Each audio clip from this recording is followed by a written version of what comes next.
Here we are. We're doing this thing. I hear the voice of children in the background. That's a very happy sound. Oh yeah. Oh yeah. Happy. They'll probably be angry at some point. I'm sure It's they will. all manner of things. They go all over. Well, Tim, we met up in Bellingham at the little estuary account that President Foxman had, and you exercised your right. If you show up at a in real life event, you get a Randos, and so you said, "Oh, I want to do this." But you said, got to Yeah. wait till 2025. So here we are. Here we are. Yeah. Things have been crazy. And I mean, I've been listening since boy, 2018. So there was a while where I had your schedule calendar open and I'd hit refresh every couple of days and it was never available. And I was like, well, now's not the time. And then when you posted last month or 2 months ago now, I guess, that you're going to be up in Bellingham, which is it's a long hour's drive for me. I was like, I'm heading down. All right. Well, let's start with you then. Tell me about the home you grew up in. Well, I'm the oldest of three kids. I've got two younger sisters, and I grew up in a small farming town, oil town, and Bible college town in Alberta. And town is called Three Hills. It's the home of Prairie Bible College, if that's something you've heard of. Might have. And These little Bible colleges come up. That would be just a whole, someone should write probably somebody has a good history of the Bible college movement in America. It's really an important thing. well, yeah, in our little town, Prairie was started by uh, Maxwell was his name, and a couple. Well, there were a couple of local families that had some kids, and they wanted a Christian teaching, Christian education, and they put an ad out. I don't know the story anymore in high grain detail, but put an ad out, and word made its way around, and some fella from the Midwest, I think, came up and answered the call, started teaching two or three families worth of kids, and then that grew into a Bible college that, in its heyday, in the '60s and '70s, well, and earlier too, um, I think they had around 800 students, Yeah. Might maybe be more. Andrea with the bangs has a connection to that school too. I wouldn't be See? surprised. She's from Oh, Canada, okay. isn't she? Yeah, Alberta. Oh, okay. Yeah. Well, she would have heard of it for sure then. There's a couple of Bible college towns. So that's where our family moved there when I was 8, and that was a very formative. My pre 8 years old, we were in another town up by Edmonton, where my dad was a principal at a Christian school, and Were your when parents converts? sort of, my mom grew up in the faith.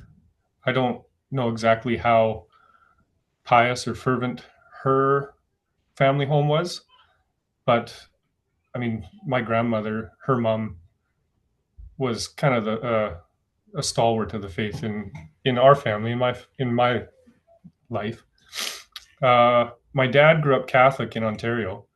He's the son of immigrants from Belgium, and the Catholicism he grew up in was pretty nominal.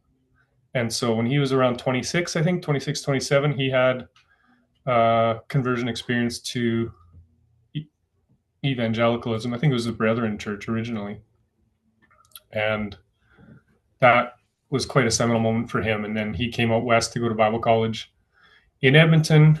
Met my wife through her sister, who was one of his classmates, and got into teaching. And he taught in the Christian ed system. I think his whole career. There may have been a couple of years where when he was starting out, where he was in the public system, but he worked for ACSI Christian Schools for the first 8 years, and then we moved to Prairie, and Prairie was its own thing. Taught grade 6 for 30 years before retiring. I think he retired 5 years ago. Yeah. So yeah, he's one of those who's quite antagonist towards the Catholic Church. I grew up with a impression of Catholicism that it was as orthodox or as reliable as, say, the Mormons or the Jehovah's Witness. It was not a member of the canonical, or it wasn't what we believed anyway. Hmm. Hmm. So And you grow up in sort of a professional Christian family then because your father works for Christian institutions. professional Christian family. I mean, we went to the Institute Church, which was a huge church. Like Three Hills is not a big town. There's 3,500 to 4,500 over the 20 years that I lived there, and the student body when I was there would be 500 kids. So it was a very influential. Um, it was very influential in the culture of the town and the culture I grew up in. It was quite a microcosm, and you know, I hear when I went to university is when things started to break out in terms of my awareness. So And tell me about that. well, I'm talking to you today from Vancouver, BC, and I went to school just down the road at a Christian university called Trinity Western. Mhm. Uh, Took a communications degree there, and that, I mean, we had one of the guys on my floor. He went to Bob Jones before coming to Trinity, and the stories he was telling about the culture at Bob Jones was quite remarkable in terms of the fundamentalism there, for lack of a better term. Very And different from Canada. yeah, but this was what was interesting is I could relate to a lot of the stuff he was talking about. That was the kind of it was similar to the microcosm of Christianity that I grew up in. We had that Southern Baptist sensibility, both in terms of framing how you read scripture, framing how you uh, structure your moral system. All of that wasn't too far off. It was very familiar. But for me, it all worked really well until Bible college. So I graduated high school 2003, and I did a year-long program, a wilderness and leadership training program. The following year, or I took a year off, and then I went to Bible college in Three Hills in my hometown for this one-year certificate. And that's when things started to get difficult for me faith-wise, because I just wasn't prepared for the intellectual challenges that I was being issued by my professor. And it wasn't the classic, it, it wasn't where you go to university and you get confronted with science or uh, animosity towards your faith, but we weren't in Sunday school anymore. So we were reading philosophy, reading some theology, and I intellectually wasn't there. I was a smart kid, but I wasn't prone to inquire unless I had to. I didn't need to scratch at my foundations just yet.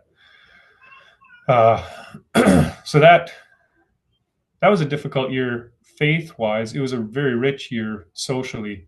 The program I was in was residential, and there were 30 students in this program, and we traveled back and forth to Montana each semester for half the semester, and that's where all the wilderness skills were taught. So Sounds awesome. it was absolutely wonderful. Uh, and then like the 35 students were broken into four different teams. So I was on blue team, and there were five guys, four girls, and or no less than that, but we were very tight. And so it was the richness of the experience and the social side. I was a very shy kid growing up, and couldn't really break out of my shell. But Experience like that'll do it.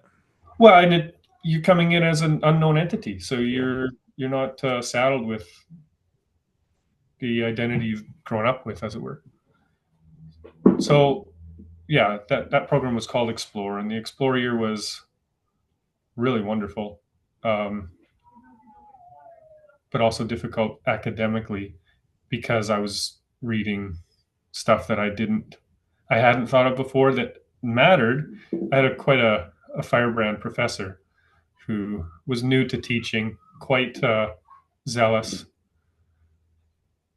and wanted to shake us up. He saw the decadence that we'd grown up in, and knew that we were just floating. And so he hit us pretty hard. I think, what I hear is he mellowed down over the years, but I got him when he was fresh. And I was there for a year. So I would say, I mean, The blade wasn't blunted yet. no. And like this was 0405. So this is right around the time of the emergent church, and things are starting to gain a head of steam in that regard. Yeah. And that had um, it got traction at the college.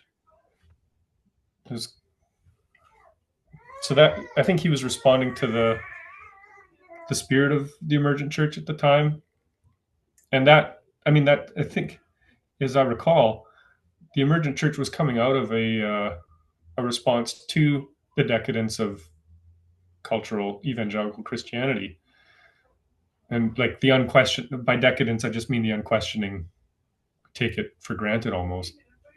Well, and I mean, decadence, I think is a great word. I'm just listening to the Emerged podcast, which goes Mhm. through the history of the emergent movement. Yep. And decadence is the right word. Okay. The seeker movement in the 80s and 90s, I was able to go to Willow Creek and Saddleback in the late 90s, Yep. and they were full of themselves. They had the formula, and it was a formula. They had the Hmm. formula to make the world Christian again. And by the world, they meant Western baby boomers because that's what Yeah. they were doing.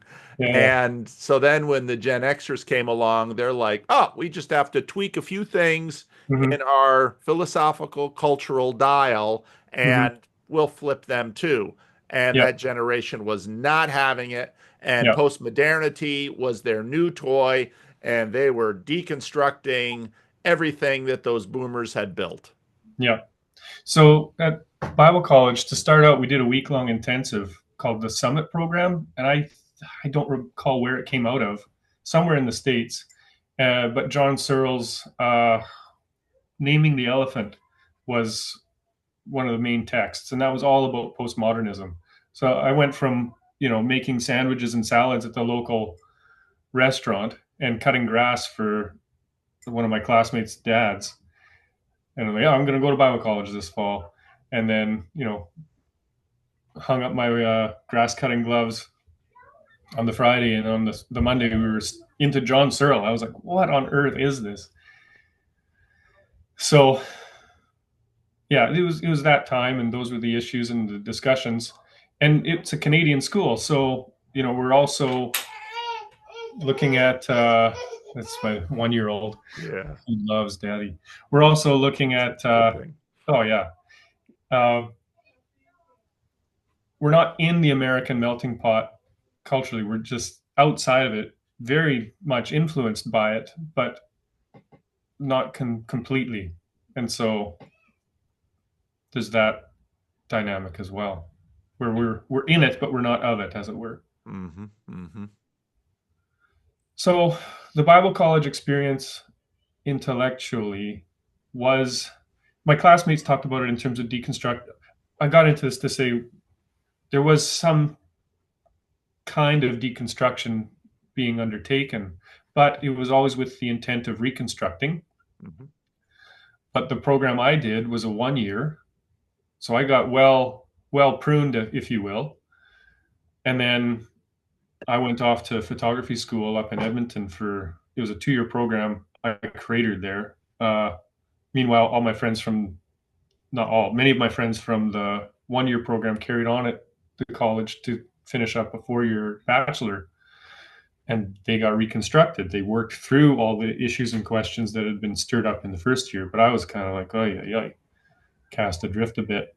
And then I went to photography school for 1 year of the two. It was difficult socially, spiritually. Well, it was difficult emotionally. I was into depression, I would say, looking back.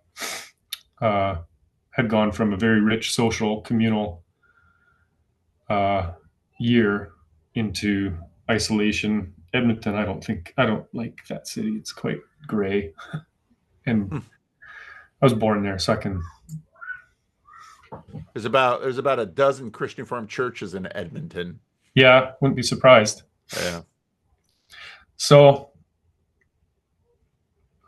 so yeah, it took about 4 years of just plodding on and attending to, the discomfort, dis-ease, and well, yeah, before things started to, before I got my place again in community. I mean, it was community. I moved back home.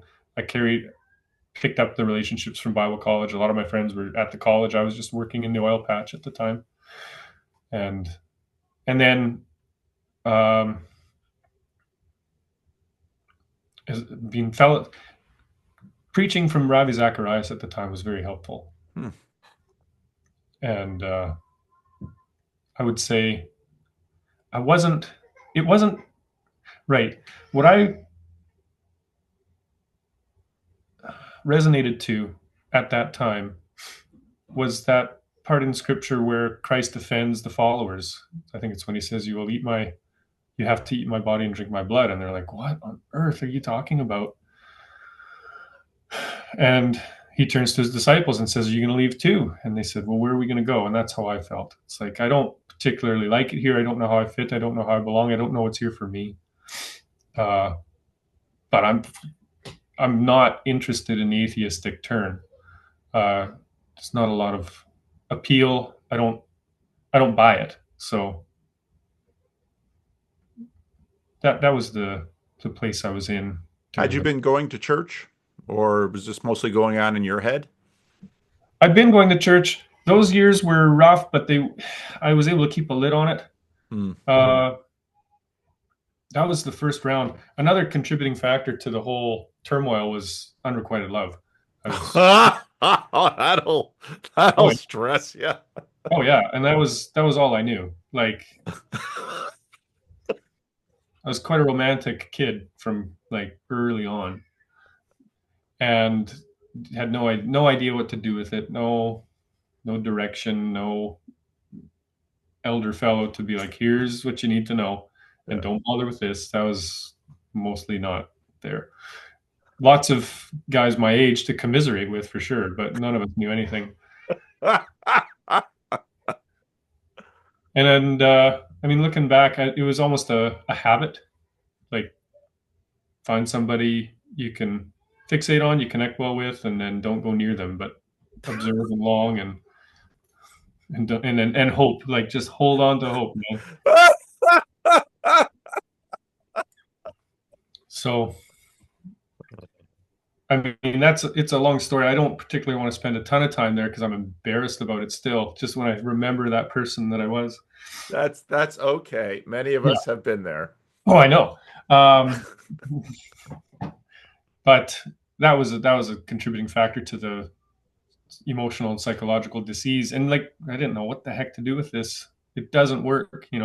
And Christianity, well, evangelical Christianity of the early 2000s and 1990s that I was raised with didn't really set me up for wise navigation of this these relationships. Yeah. And so Yeah. I can say now I was just a very anxious person surrounding all of that. Hmm. And then when you're anxious, I would freeze. Yeah. And that was my MO relationally with women for 20 years. Whoa. That's That hard. you started at age 10, which is, when I started to clue in. Oh, that's still a long, frustrating patch. Yeah, yeah, yeah, indeed. So anyway, we won't do the internet lonely dude trying No, to game the thing. That's not why we're here. it's important to note. We'll probably cycle back to it later on in the story, but yeah, definitely no longer there. Yeah, yeah, I could hear. Yeah. So you don't know what to do with the opposite sex. You don't know what to do with your Christianity, but you're smart enough to say, well, I still at least at least I know people I need to be around, and I know I need to be around people, and I know I need to. The grass isn't greener out there, so I'm not going to go full blown Yeah. atheist jerk mode. No. Um, Incel atheist jerk mode. It's not a good place to be. You're smart enough to avoid that. Yeah, and I mean, credit to my family, credit to my mom and my dad in his way. And I was well connected in a good community of believers. You asked if I was going to church. I was going to the local evangelical free uh, at the time, and I mean, it's what I grew up with. It was pretty rote. It didn't have much sustenance, but there were people there who I knew, who knew me, who cared, and who I Yep, could talk to at the more yep, real level. yep. So And that's not a small thing. That is no, not not at a small all. thing, The older I get, the more you realize that's the main thing. right? That was a lifeline. Hmm. So what starts to make some changes for you? Well, university. So I mentioned at where were we? Estuary, that I was interested in talking about work. Yep, That was the question I put forward. yep, Or vocation, maybe. And so at Prairie, it was a missions oriented school. They were ascending and a commissioning school. And so, like every year, the college would have a missions conference, and they'd have people coming in from all over the world and like big name speakers. Uh, and then the opposite end of the year, the church itself would have its own missions conference, and so it was this missions, missions, missions, missions. And this would have been when I was probably 12, the years around that age. And I remember this one song one year. It was "Please Don't Send Me to Africa." I remember that You song. remember that one? Yeah, yeah. I don't Was think it I've got. Randy Stonehill? I don't even know. I'm just a man. I'm not a Tarzan. And I'm sitting there. I don't have the emotional wherewithal to like separate the joke from the truth. I hear it as a condemnation, not as I. We all feel this, don't we? And so that's like a distillation of the message I was getting, or of me, how I felt vis-a-vis this great big conference. And it was the culture. So there was a sense of accusation or disqualification by your by the water you're swimming in. And you're like, I cannot affirm this, but I feel bad, for lack of a better term. I feel rejected by what this is representing. It produced a thorn in the relationship with God, where it's like, Mm, I don't want to be a missionary for you. mhm. And there it is. I've said the quiet thing out loud, and now how do we relate? Mm. Uh, so, anyway, that's the set. I went to university at 25. I'd spent a number of years working in the oil patch. I'd gone to the photography school, and that was a non-starter. Well, I was good at photography. I didn't want to get the diploma, and I had no idea what to do vocationally with it. And so this is where I guess you could say I started trying to figure it out, trying to put these two together. Is how does one make pictures that manifest the kingdom? And this is at the start of the digital photography era. And so I worked in the oil patch. I photographed weddings and did landscapes, and kind of just spun my tires trying to sort it out. And I had some talent. I made some good images. People liked the work. I really got into it and I understood it inside and out, both aesthetically and technically. But I couldn't bring myself to do something with it, which would have meant business, for various reasons. And one of the reasons that took a lot of the wind out of my sails emotionally was the spiritual one. It's like, well, this is, you know, the most disingenuous interpretation is you're making idolatry. Mm. And I was open to that. I knew it was way overwrought, but it was that kind of criticism that I was open to internally. I went to university because I just felt like I was failing to launch and needed to get that degree. And I went to Trinity because they had I ended up doing communications because I had photography. I was good with writing, um, could articulate myself fairly well. My mom's like, "You're a good communicator. You should go take communications." So I looked at a couple of programs, local, one in Calgary, one in Edmonton, but they were all oriented, like they were fairly well streamlined. So be it journalism or advertising or what have you. And Trinity's was open ended. They had three different streams, but you could just stay general in the subject matter.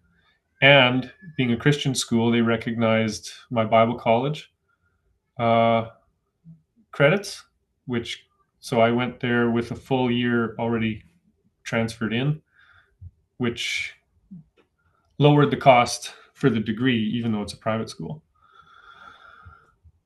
And my sister decided to go there too, and that was like, okay, younger sister, but older in terms of life waypoints. Married first, degree first, blah blah blah, and we're close. So it would have been the first semester. This is now 2010 fall. Uh, the the distinguished lecture series that year was N.T. Wright, and he came and spoke. He gave I think 3 or 4 lectures, but it was all. What's his book now? Something about hope. Oh, he's got his eschatology book. Yeah, I haven't kept up with Wright for the last 8 years. I've been busy Yeah. with other dudes. Yes. But Me too. Anyway, his hope book was the basis of the lectures, and it's the eschatology, talking about how we don't have we're mixed up. We don't go to heaven. Heaven right. comes, and I've been wrestling with my faith since 2003, and staying with it. I kind of just allowed myself to let it be. Like, I believe this. I don't know what that means per se. It doesn't really. I couldn't connect it with the personal questions, but we'll just carry on. And I'd grown up. I'd matured. I had some experiences. I was 25, and I was able to track with him. And boy, it just resolved a bunch of those. It resolved, put to sleep the missionary question. It's like, you don't have to. There was just a lot that he corrected, and then I was able to work out after listening to him. Yeah, N.T. Wright at that point, I was reading a lot of N.T. Wright in that period too, and he sort of was able to he sort of was able to hit a lot of the issues that American evangelicalism was sort of stuck on, and he could bring a much more classical Mhm. Christian perspective on it. And I think those were, really fruitful years for a lot of people for Wright's work. Yeah, it certainly struck a chord among my friend group at university. My sister and I were like almost on the edge of our seats, just like it was what we had been missing in our upbringing. The particular dimension or facet of the faith that he was recovering into our evangelical frame. And so that put me that quelled a lot. Uh, yeah, I guess we'll jump ahead quick. University ended and things got real bad for me. Well, real bad. Hmm. They got bad, relatively. I think other people get into states that are much, much worse than I was in. But relative to life story, those were the worst years post university. Um, What made them bad? 5 relationships broke, Mm, and so yeah. so we'll get there. But what I think where I was, what NT Wright helped do was grow up where I had come from, helped it me fit where I'd come from into where I was now, and made it possible for me to just carry on in the same habits of thought and like habits of prior. Like it maintained the assumptions and the presumptions. Right. You could continue with your you could continue your thread as an evangelical Christian now with some of the repairs that N.T. Wright had done and clarifications. So Yeah, that part of your narrative thread was not broken. You could maintain that even while other things were yeah, getting and bad. and then the expectations were able to hold as well. So romantically, if I'm a good guy, I'm gonna be attractive, and that's gonna Someone else is produce. going to come along. Yep. Yeah. So university was a fantastic time. 3 years, um, much like the Explore program, that 1 year Bible college program out of high school. I'm living on campus. I've got a broad friend group. I'm meeting people that I wouldn't have met otherwise. Uh, I went into university as a photographer, and I came out as an artist, and in terms of self-identification, Yep. and that was on account of the people that I just resonated with like naturally connected with and built deep friendships with over those 3 years. And to a person, they're all highly creative, highly artistic. And I was like, well, I see myself in these people, and these people are artists. And there you go. So yes, it was a very good time. It wrapped up with it didn't wrap up. The second to last semester I went to Ottawa. The university had a semester in Ottawa program, so we lived right downtown. I had an internship in my uh, member of parliament's office, my home member of parliament. And while I'd enjoyed the degree, I was not interested in the job opportunities that were evident coming out of the degree, which was an unpaid internship doing social media for some like corporation or Yeah. Or uh, politician. well, so I went to Ottawa thinking politics might be my last best shot for a job within my sphere of training. Yeah. And I sat in his office in the Confederate building for 3 months, and I was so bored. And then we'd go to question period or sit in on committee, and it's all so adversarial. And I'm an artist, I'm an idealist. I am aiming at what ought to be and begrudgingly plodding through what is. And politics is very much what is. And I had come into it assuming that politics was this high ideal thing, and it's not. First and foremost, it's a game, and you have to play to win the game before any of the ideals have a chance to, you know, take up their mantle and manifest. So that was really good for me to see because it's taken the shine off of politics, and I can let it be what it is instead of demanding that it be what it's not. But I recognized, well, the whole time I'm walking around Ottawa, which is a beautiful city, admiring the buildings, admiring the architecture. I'm like, well, clearly I'm not made for the political realm. Maybe I should do architecture. So I toyed with that idea for about 3 months, and it was going to be an 8 to 12 year uh, path after I'd already been in school for 6. I was like, well, if I start this now, I'll be 40 by the time I finish, which I would be finished now because I just turned 40.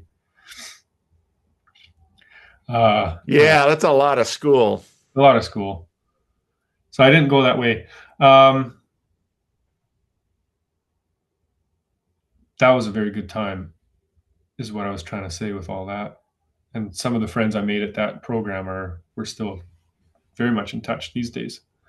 Um, Returned. I was kind of like I feeling myself move to the end of the road in terms of I saw a cliff coming at graduation 4 months after the semester in Ottawa. This would have been spring 2013. And I'd started to get to know a girl, really liked her.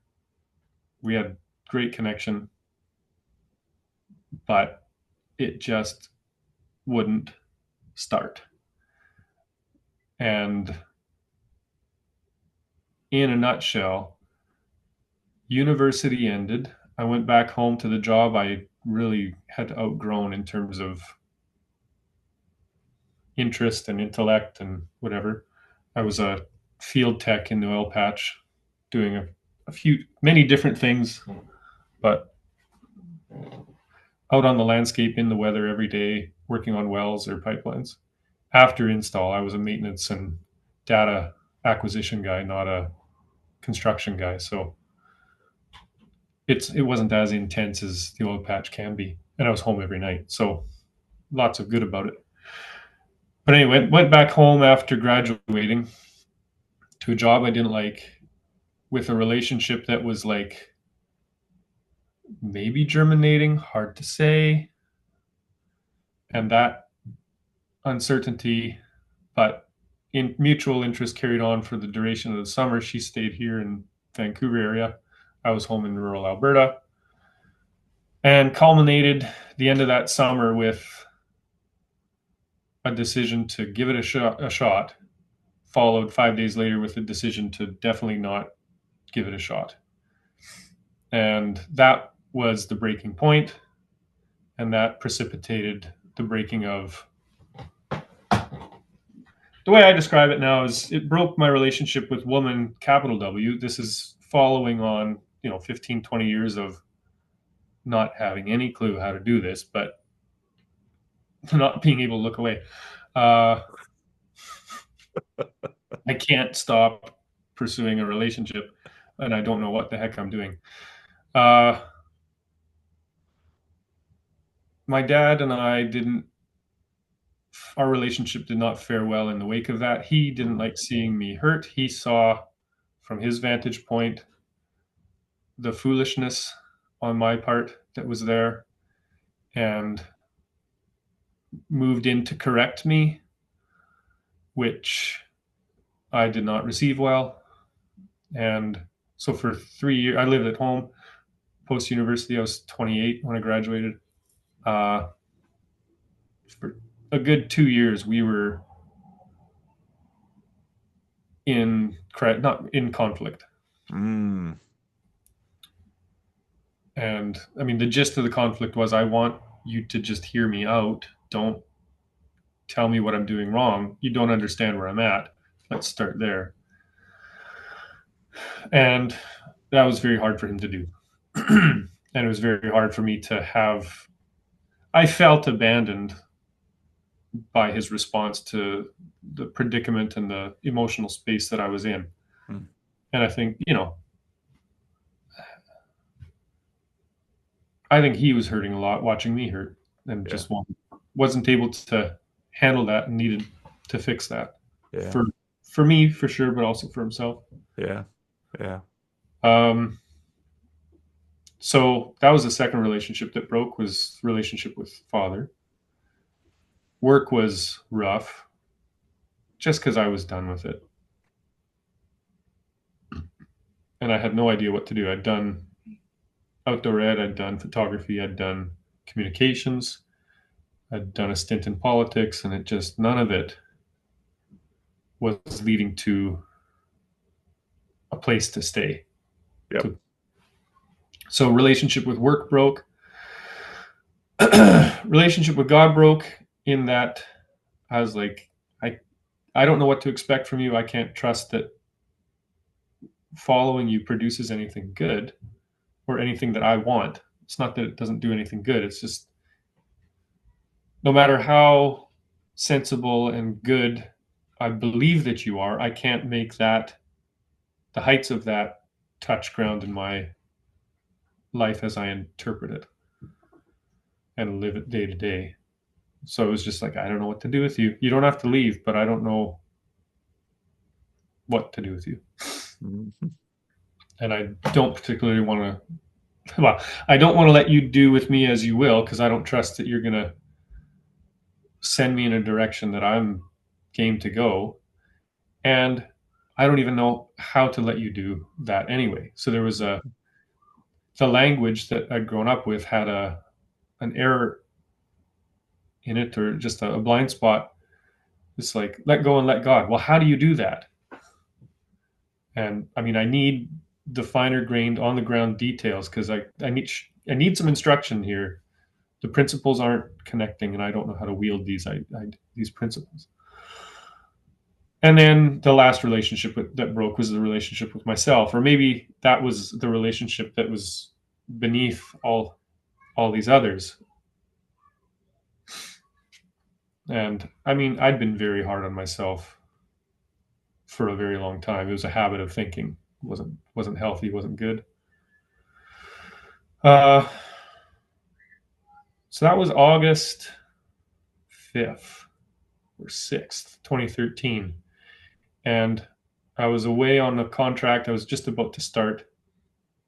I got driven up the day before and then got the message from this girl. I was 6 hours from home.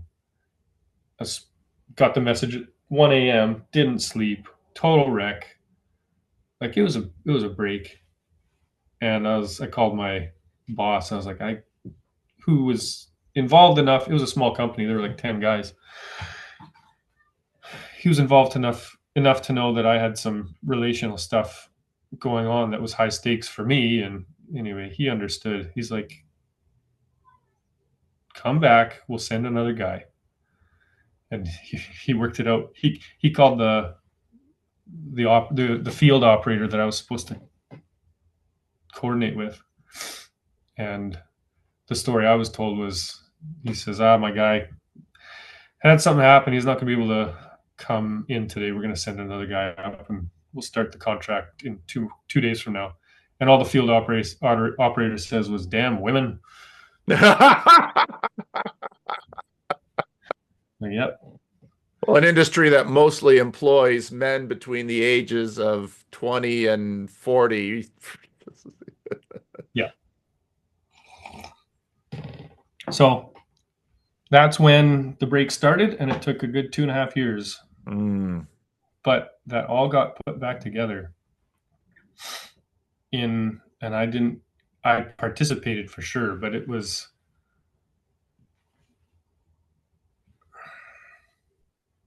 I don't know. I don't even, God did it is way too simplistic. Hmm. It's been a really wonderful journey since. And Well, how did God do it? so I went to university, but I almost went to a woodworking school. And there's this little woodworking school up here on the Sunshine Coast. It's like an island, but it's part of the mainland. You just can't drive to it. You have to take a ferry. It's cut off by Howe Sound. And there was a little woodworking school that I'd found about in there that I'd found out about in 2009, and they taught fine woodworking in the classical sense. It was expressly not career training. It's called the Inside Passage School of Fine Cabinet Making, and the pandemic did them in. So they're not operating anymore, but if people are interested, the website is still up and the work is there. My teacher was a student of James Krenov, who started the program at the College of the Redwoods in Fort Bragg. And Krenov is an influential woodworker in American woodworking culture, as he's an author and started the school. So there's a whole subset of fine woodworkers and hobby woodworkers called Krenovians, of which I am one now. I'd almost gone to that school instead of university, but my mom was like, maybe get a degree. And my dad was like, get the degree. So I got the degree, didn't get the job, paid off my student loans from university working in the patch, and I had no idea what to do. I was like, I'm either going to do Labrie or the fine woodworking program. I had a call with, I think I was looking at the British one. Uh,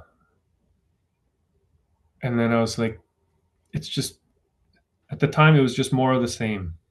It would have been like I described with NT right in the beginning of university, trying to keep what I had come from and the priors that I had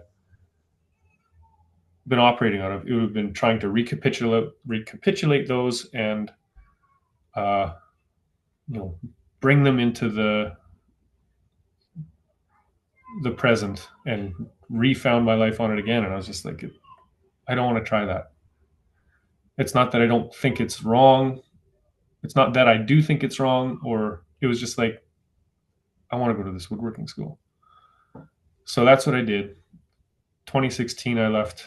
I moved out. It helped. The oil price crashed December 2014, and that forced my hand, if you will. I went from working, 3 weeks out, 1 week back, to working half time within the course of a month. Wow. And that, I mean, I was okay with it in a sense. I would have been working too much. And it would have been hard for me to leave the money. And so when the money went away, I was like, then I guess I'll go do this thing. So I lived on the Sunshine Coast for 2 years. I went to the school for 9 months, and it was like the fourth week there of the 9 month program, and I was just like, I don't know what this is, but I love doing this. Mm, I just love it. And I'd had quite a difficult time as well making the decision to go because that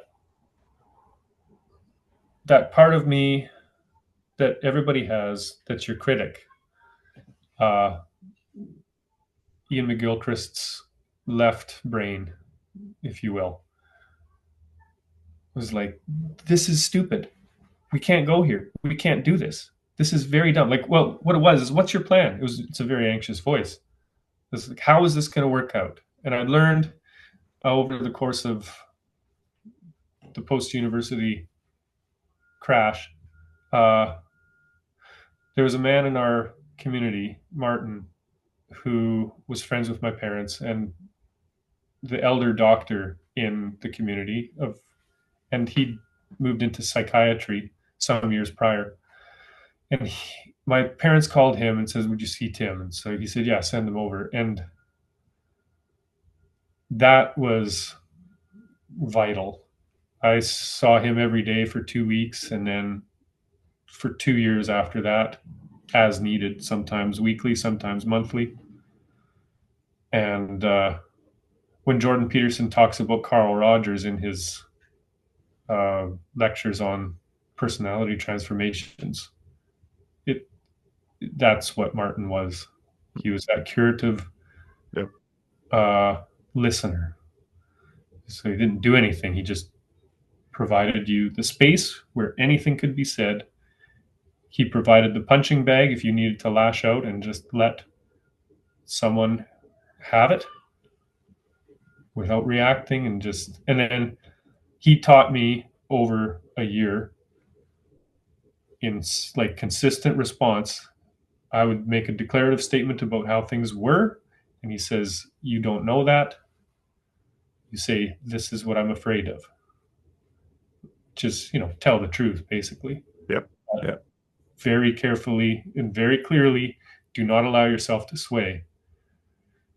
But unlike my father, he doesn't have skin in the game. Right. And so when I went to the woodworking school, I still had all of the turmoil, but I had been shown, modeled, worked through it numerous times how to respond to anxiety instead of just respond anxiously. Hmm. So yeah, so that was the woodworking school was the environment where things really started to come back together. Uh, Tell me a little bit more about what this school was like. Was it, I mean, I would imagine it's a lot of actually working with things. It's not sitting and listening. no, no, no, no, no. It's you're doing. Yes, for sure. Uh, And it's not necessarily complete, machines aren't forbidden, but yeah, it's a lot of hand. definitely. So it's a small school. It would be probably a little over 1,000 square feet, uh, a rectangle, so 2 by 1, and then with a dividing wall in the middle and the machine room at the back and the bench room in the front. This little town called Roberts Creek, hardly a town, just like a town center with a post office and a library. And we were a 5 minute walk from the water. There's a pier there, and so like when something would go wrong at the bench and you cut the wrong side of the line or something, which happened a lot. It was just like you put your tools down, you take a deep breath, and you go for a walk to the pier. We call it. So I need to go take a walk to the pier. But so the woodworking school, it was my teacher was taught by James Krenov. James Krenov was taught by Carl Malmsten, a designer out of Sweden. So I'm in that tradition. And Krenov's first book and maybe most influential book is called The Impractical Cabinet Maker. And so my teacher, riffing off of that, called the program, the 9 month program, or it's a year program. I did 9 months of it. It was called the Impractical Cabinet Maker program. And the first term was called Impractical Studies. So there was no mistaking what you were signing up for. This is not practical. And I'm coming from rural Alberta, immigrant dad, farming mom, both of them teachers. Uh, we do things that are practical. They have to be practical. And so I'm in this being like, we have a problem. I want to be here. I love this. It's expressly impractical. And so the first week you spend making your own tools. So the first day or two, you start with rough iron, not rough, like rough shaped irons, and you have to set them up, which is you hone the back and you hone the face. You lap the back, you learn how to sharpen. So the first day of woodworking school, you're working with steel, and like nobody has ever done this before. Whether you've come from a carpenter background or tech college as a cabinet maker, like this is not what people are taught in the market anymore. Yeah. And from there, you lap your irons, you hone them up, you get like you showed us how to do it in 2 hours. You're shaving the hair off your arms, they get it razor sharp, Wow. and and then you make your own planes, and you make 3 planes, and those are the planes you're going to use for the rest of the term. You can make more, at your leisure thereafter, but you go through that process, and then you get into the wood. And I don't know, Paul, if you know much about woodworking or if you've ever worked with a hand plane, A but little bit. maybe you remember or have seen the quality of surface that comes from a sheared cut instead of an abraded cut. And like I was good with my hands and good with woodworking. I loved shop class in high school. We built a boat in grade 12. I knew what woodworking was, so I thought. And what I was introduced to at this school was just dazzling. Hmm. Like you sand a surface, it looks good, feels good. You plane that surface with a finely set iron and take shavings that like hang in the air like a feather. Hmm. Uh, and like the light and it's the light. Wood is so full of light, so responsive to light, but we mute that when we sand it. And do you know the concept wabi sabi, Japanese imperfect perfection? It's it was a sensibility of the school where you're not trying to make things perfect. We call them fingerprints. So if you run your hands across a curved surface, it's not a perfect radius or a perfect arc. You feel the little facets from every passage of the plane, and you leave that there. You let it be part of the story. So that was the kind of place. Yes, your sense of it is correct, where machines are a means of working, of getting you close, but all the fit and the finish, all the joinery is done by hand, and it's done slowly. And I don't think they named the school the Inside Passage intentionally to refer to what was going on inside their students. The Inside Passage is a naval, you're aware, up here. It's a geographical thing, but very much so. The students who were there were either retired or late 20s, early 30s. There was one guy who came out of high school and he didn't quite fit. Oh, And every that's a nice mix because late 20s, early 30s, developmentally, like you've probably already learned some failure. And Exactly. so you're beginning to open up to some bigger, more difficult things. And retired people have probably known a lot of failure and can teach from it. So it sounds really like just an ideal situation. And also, like, we had a retired guy who's a lawyer, very successful, but the success Right. was not satisfying, if you will. Yeah. It didn't have what it didn't have this other dimension that the school was soaked in and trying to manifest. So the first thing that happened at the school for me was I was really battling with this part of me that was saying, you should not be here. This is a waste of time. What are we going to do with this? How is it going to work out? And I was able to say to it at some point early on, like, do you have any better ideas? Like, we've worked oil and gas for 4 years. How did you like that? We made the money. Here, like, we're still miserable. And I was like, do you have any better ideas? And it was as if he said, no. I was like, then could you just shut up? Like, we're on the same team. And if you don't have any ideas, like, can we just let this ride for 3 or 4 months? And I was able to bargain with myself in that way, and it worked out.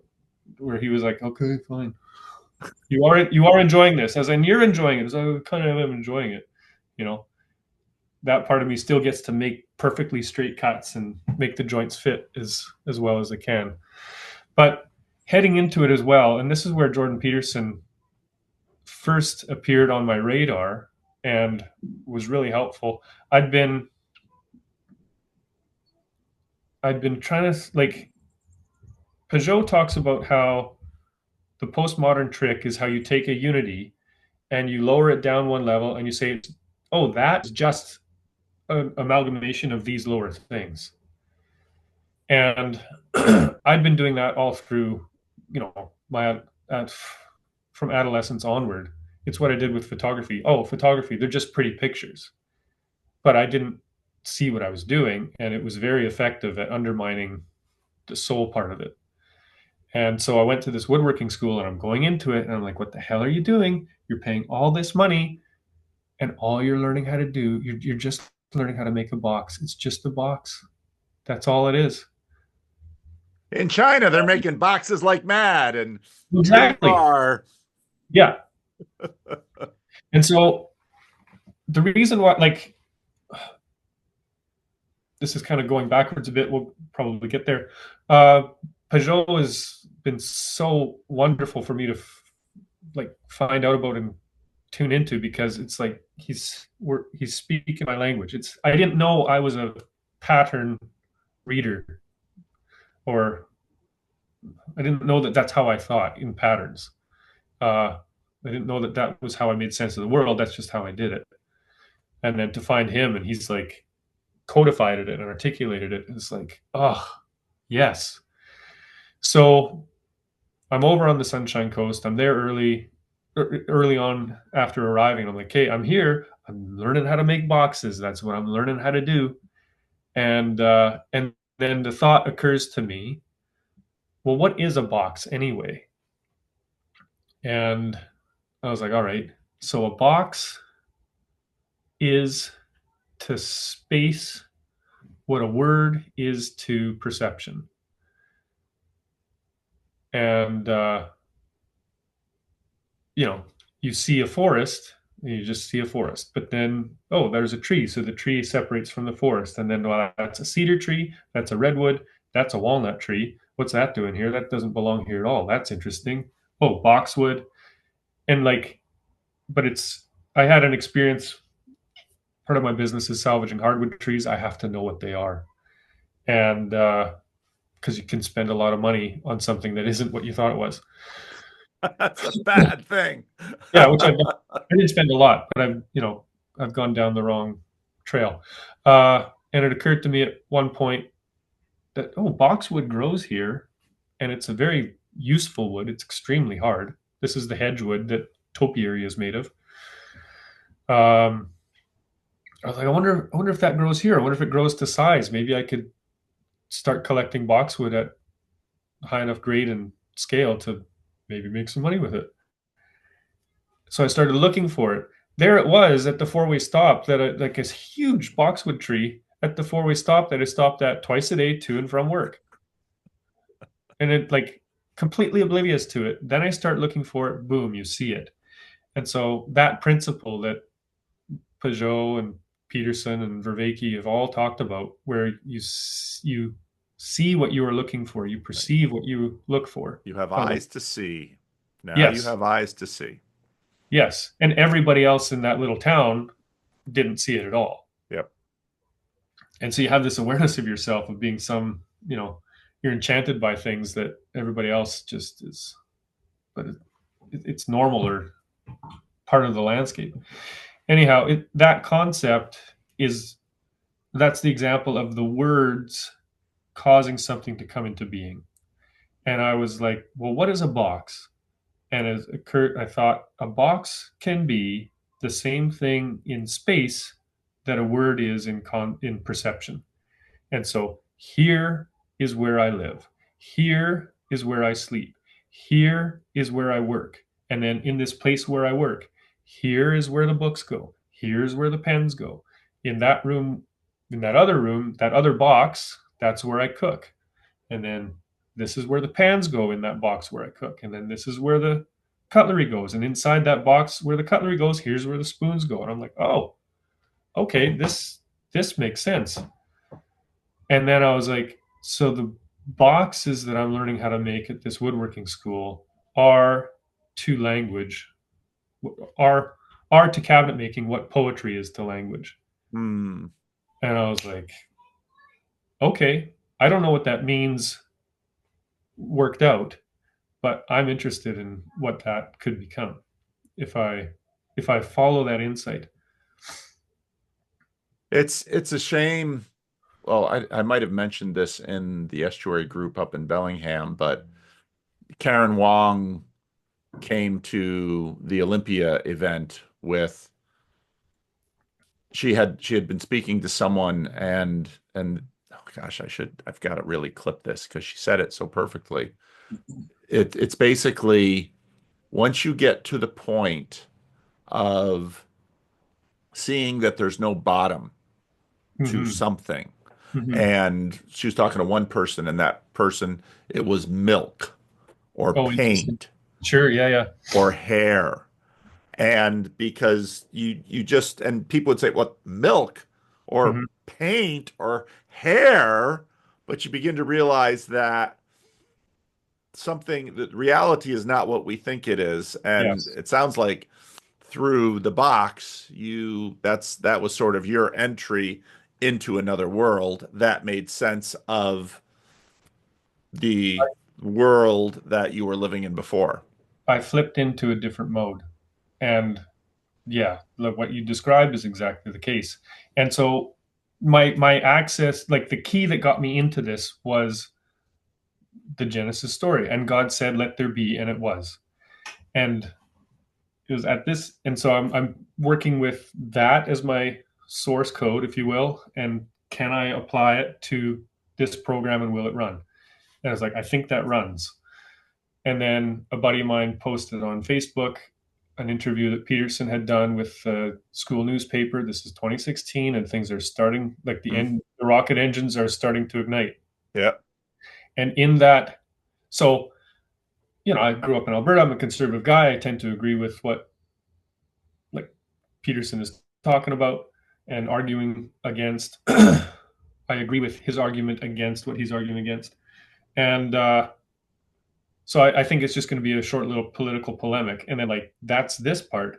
But then this part underneath of it, he goes into the Genesis story, and he's talking about the words creating, and I'm like, wait, I've just been here, and what he's saying maps on to what I was playing with and trying out. And I was like, what else is he saying? And so it was just like I'm advancing over here and then I'm checking it against what he's saying. And these two are, the contexts are very different, but the concepts match or map onto one another. And that's how I got roped into this. Not roped in, that's how I got onto the trail. That was the first breadcrumb. Uh, so that was the first thing that happened at the school was there was a bridge built or a yeah the possible of reparation of the relationship with work. It's like ah I can see and I can articulate the spiritual import of this particular craft, and it doesn't just apply to me and my little particular idiosyncratic craft. This is a principle that, like you say, can apply to milk. And you say milk, that makes a lot of sense to me. Milk is a very deep realm for sure. uh, and then there were other things that happened along the way. For the sake of time, we'll talk about the big one, the one that was really that repaired the relationship with God and self at the same time. Uh, so another way to talk about what you learn at the woodworking school is you learn how to work in with wood in 4 dimensions. Hmm. So it's it's simple to think like it's obvious. Woodworking is in 3 dimensions. All the design programs like CAD 3D, SketchUp, what have you. It's length, width, height. And when you're a furniture designer, say, or an architect, it's all about the 3 dimensional object. Very quickly at the school, we're directed towards the grain flow, the flow of grain on any throughout any particular project, any particular piece. And so you're not just making a component, a door, a chair leg, a back panel. You're composing that component with you're working with you're attending to how the grain is going to flow through that component and how it's going to relate to all the other components so that the grain patterns produce a harmony in the piece. So I mean, the chair I'm sitting in, we'd be able to see it really. There's a bit of it. This is my school piece. Every component in this chair, the arm, the crest rail, the grain, the blank that the component is cut from, you first cut the blank out of a raw piece of wood such that the grain is oriented in that blank to be parallel with both face and edge, like so. I'll give you the ISO. There we are. Face, edge. And then on the end grain, you're orienting it, the grain lines to be about 45 degrees to the face, give or take. It's a bit of a mind bend. I can't explain it with words. If I were to show you, it would make sense. It's not a difficult technique to learn, but there's a technique to orienting the grain in the component such that the grain aligns with both faces straight and then is a 45 degree on the end. Once you have that blank cut such, whatever shape you cut out of that blank, the grain will follow the contour of the shape. Hmm. And it makes for stronger components because the grain is not running out anywhere. Right. But moreover, it makes for a wonderfully harmonious uh, chair in this case Hmm. because the grain is uh, adding to or augmenting the form, restating or echoing the form. And so that's how I would describe it to people is, yeah, we don't just build in three dimensions. We don't just build objects. We build objects that attend to and bring into play the fourth dimension, which is the grain flow on the throughout the piece on the surface of the piece. Interestingly, grain is produced by growth rings. Growth rings are the manifestation of time. Time is the fourth dimension in space time. Yep. So it was a year or so later. I was like, wait a minute, we're literally in the fourth dimension, and the interplay of time here that's very interesting to me. We may not get there today. That's kind of where I'm at now. Is like really pondering about how in woodworking you're working in time, and it's there in many other crafts too. But I was making a piece, a little cabinet that hangs on the wall out of a wonderful piece of California Claro walnut. And my mom was visiting, and I was in the process of, we call it composing. So you take the board, you have your intention. I'm going to make a cabinet. I'm not going to make a chair, for instance. And you start into the wood, you open it up, and it was a nice thick 3-inch piece of walnut. So we resoldered on the bandsaw, open it up, and now you're looking at the grains. And that's where you stop. And you just you get a coffee, you get your pencil out, and we call them negative templates. It's like a little window, and you lay it on the workpiece, and you're just looking for appealing, attractive, beautiful patterns in the grain to then start selecting pieces from. And it's one of the best parts of the process. Like the material is so beautiful. There's something about wood. I can't put it into words yet, but I'd like to.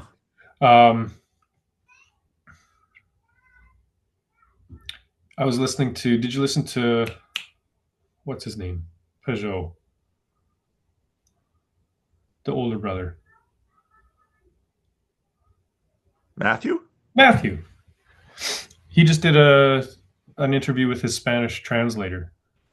Oh yeah, I didn't listen to that one. It's really good. In there, he talks about listening to the animals, like Adam names. So, let Yep. them be, and there Yep. is. Yeah. I was doing that at the level, and he listens to the animals, and I'm like, oh, and he calls it divining. That's what we were trained to do at the school with the grain.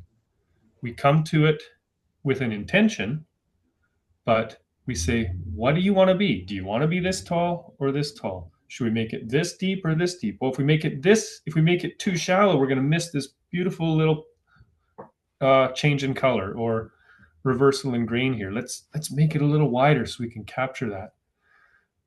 There's a blemish here that most people would cut out, but if I put it on the door, on the front, on the face, I can actually use that. It can be used as the pull to open the door, which is the pattern of the stumbling stone that becomes the capstone. So all of that was forefronted at this school, that sensitivity and openness and approach to the wood, which is very much contra to the culture. It's the right brain in McGilchrist's right brain approach. Yep. Yep. It's in the way Mathieu describes it. It's giving the feminine a place to belong, to have us listening to the feminine, and so the feminine says, hey, you listen to this, did you see this? It was so enjoyable. So my mom was visiting when I was going through that very initial process, and then she went back home to Alberta, and we were on the phone a couple weeks later, and she's like, how's the cabinet going? And I was like, I remember it was a rainy night in the suburbs here in Vancouver. I was on this side of the ferry for some reason. And I was telling her about this thought I'd had, and it was that we've been made in God's image and we create as he creates. It's one of the marks of our image bearingness. And if I love creating like this, if it's so enjoyable to me to open up the piece of wood and say, what do you want to be? Then is it not reasonable to think that he not only is deigned to work with us that way, but enjoys it? And she's like, I think so. And I was crying. I was just like, that's not the God that I've been Hmm. relating to my whole life. Hmm. Hmm. And that made all the difference, that little insight. Yeah. And so I describe that as the like when I grew up, people would talk about how you got to meditate on the names of God, and I just didn't know what to do with that. I'm grade six after all. Like, okay, uh, but it's the Emmanuel that has really that, that I've connected with, Hmm. and so that pattern of I'm with you, or like, what do you want to be? I'm with you. Like, let's go together. That's my approach to the material, Mm-hmm. Mm-hmm. and taking that pattern and laying it laying it over the higher order relationship of myself with the divine. It works because the divine has come down to be with us, and I mean that's where I've come to rest the last say 5 or 6 years. Hmm. Is like, how's this going to work out? I don't know. Let's go find out. Yeah. And I And was thinking and about you're this. no longer, it sounds like you're much less anxious now.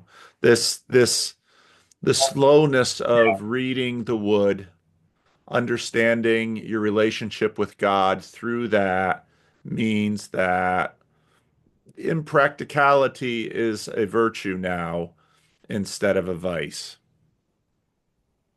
Yeah, or like they go together, and I've just in the manner of the culture, which has become so distorted and disordered in this manner, the way McGilchrist describes. I was just a microcosm of that Yeah. disordered, imbalanced way of being. Yeah. And Yeah. it was this little school and the habits of work that were taught there that we didn't sit and like learn, but you embody, you act out. Yeah. Uh, that participatory knowing you, that has it corrected the distortion in me, which then made it possible for Christ to step in and be like, I was a woodworker, man. Show me the grain. Yeah. Yeah.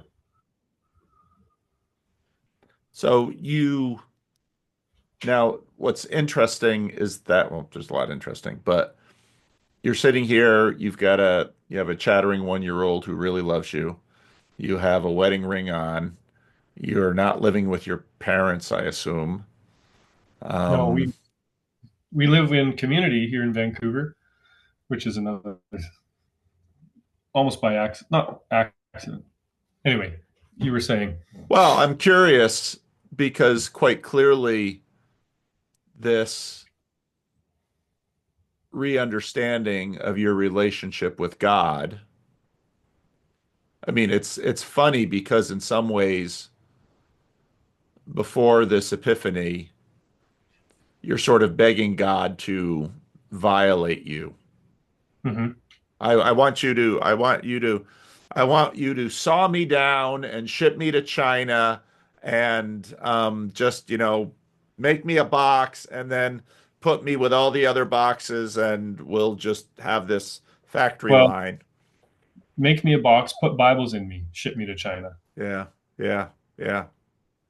And so obviously things begin to turn, and that I would imagine that now that that core anxiety is relieved, because what you're actually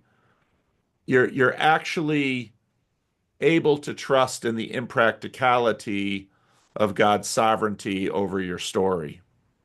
Yeah, and at all different levels. So Yeah. I'm married now. We have two boys. Uh, Bell's nearly three, and Rudy just turned one. Um, I'm my now wife through friends from university who I was visiting on break between terms at the woodworking school. She's from Seattle, as were my friends from university. And right. Um,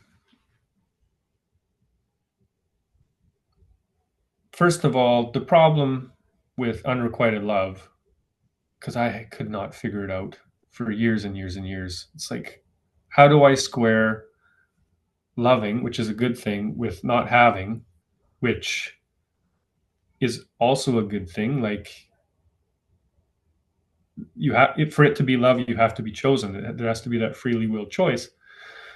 Uh, but then the question was, what do I do with this? And the answer to that question that I came up with for myself at a particular time was you sublimate it. Um, Hmm. so, and that's a backwards looking description. At the time, it was I have no idea what I do with this, but I know that I have. I know what I have to do now. It was actually a Josh Garrels song from Houses. I forget the album. I don't listen to Josh Garrels ever, but I, for some reason, I was at the time that I really needed to for it to click. And he has these two songs that say whatever it is now. He says in there somewhere like you put your hand on the plow. That's what you got to do now. Hmm. And so yeah, what the question I was asking in the intensity of the moment was, what do I do with this? And the answer was, you do what you have to do next. And somehow, well, you trust that if it's meant to be, it will come to be. And you can't accomplish that end. And that by taking care of what is before you to take care of now, which at the time was cutting up my first walnut tree, uh, that is somehow caring for this person who you can't care for actively. So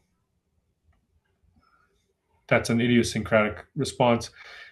What I've It was Peugeot's lecture to some school about Dante about 4 years ago, and he was talking about disordered love, and he referenced unrequited love as an example.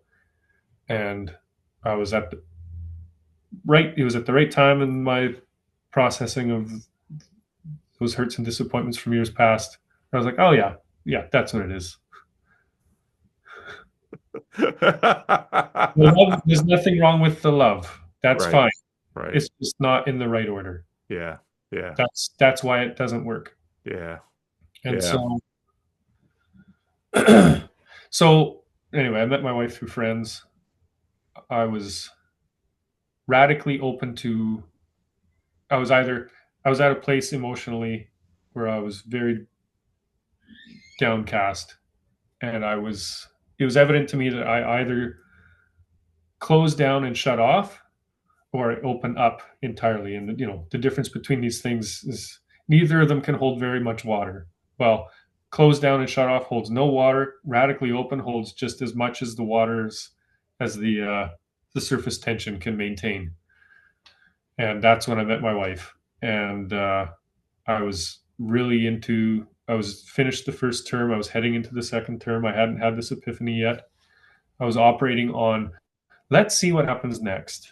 Don't say yes, don't say no, don't shut it down, which was very different from the 1990s, early 2000s Hmm. approach to romance in Christianity or evangelicalism, North American, which was If you don't know that you're going to marry him, you probably shouldn't ask him out for coffee. Yeah, yeah. It's really strange. I Yeah. mean, I was fortunate that I was too old to be in much of that. Yeah. Well, now the guy who, carried a lot of the water for that went to Regent here in town, Yeah. and the documentary he made wasn't called this, but everybody I know a bunch of people who go to Regent and who knew him. One of the guys worked on the documentary, and he says we should have called it I kissed, dating, goodbye, goodbye."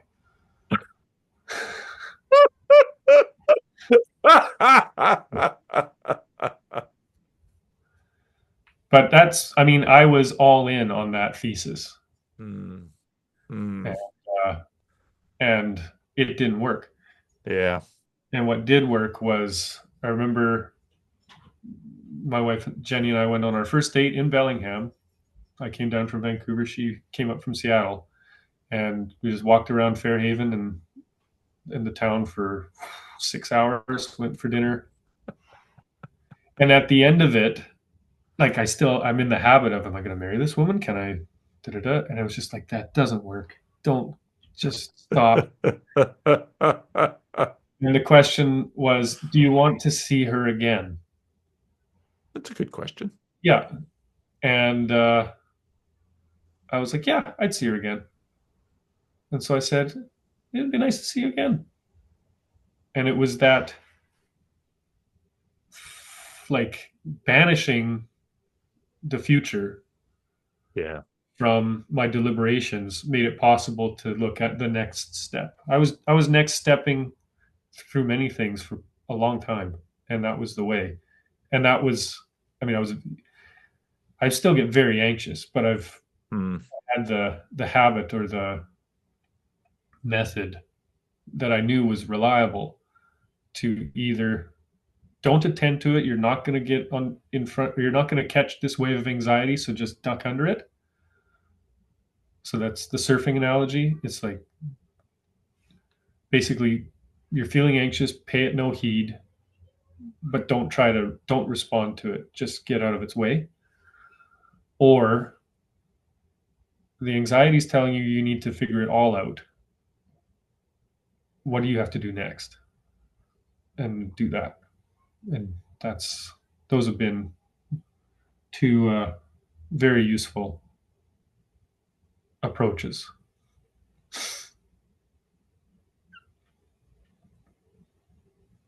What's next for you? Trump Yeah. becomes president,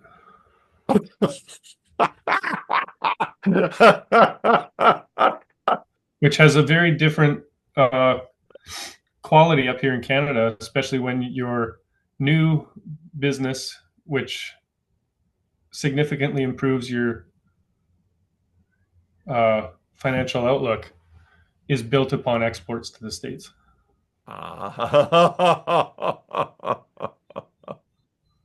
And I'm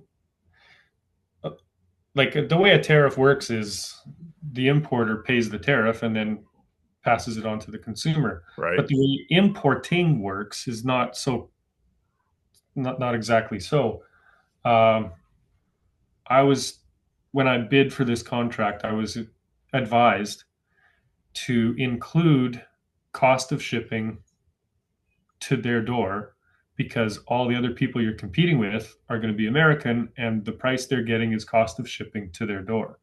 Um, So make your price all inclusive. So I yep. did, which means I'm in charge of importation. I'm the importer of record. It's FOB to my customer, which makes me responsible for importing. I'm the importer of record, which means I'm the one paying the tariff if and when it's applied, which means we have to renegotiate the price.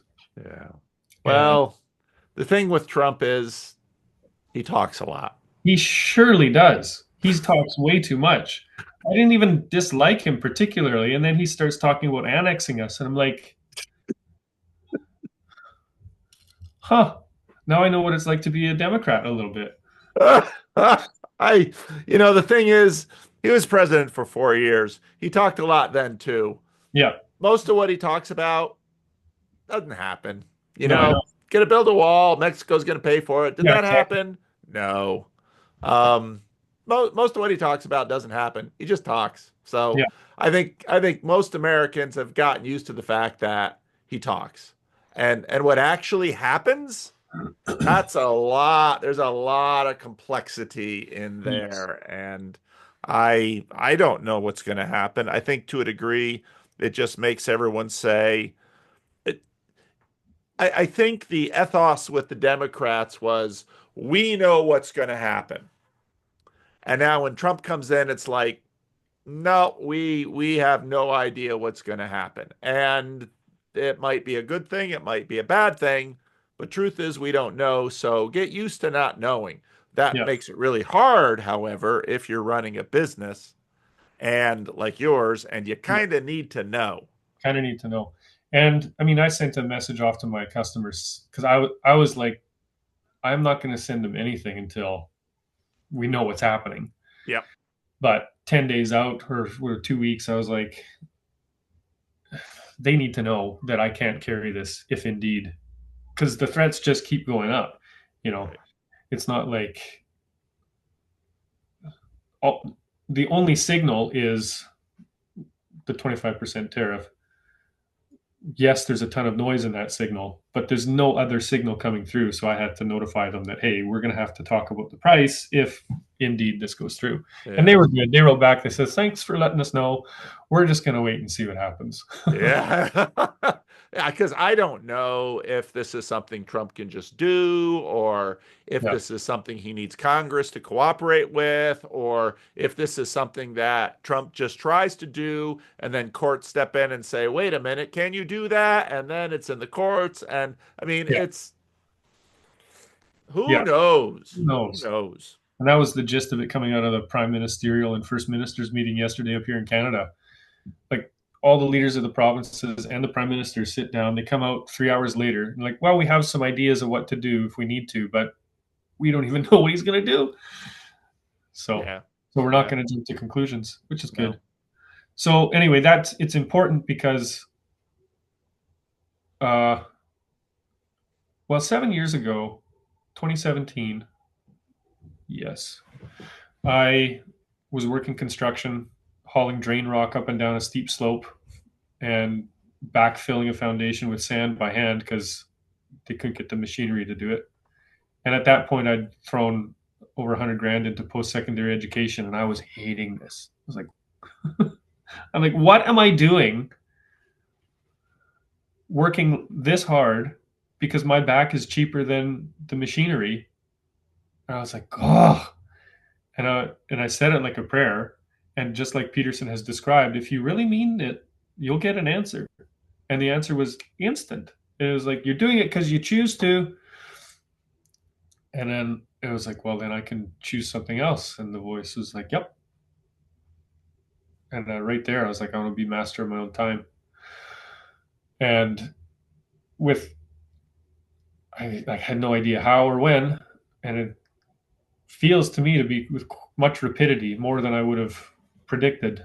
I've got my own shop now in a wonderful, like, complex filled with woodworking shops and artists. And I'm loaded up with inspiration. Like, I want to do a cabinet from the tree of the knowledge of good and evil. I want to do a series of cabinets on the uh, medieval planets, like Hmm. what Lewis did with Narnia. Yeah. I have an idea. I have a pathway of how to do that with cabinets, furniture, Wow. uh, and then some. And like my business, it's called Jovial Walnut, and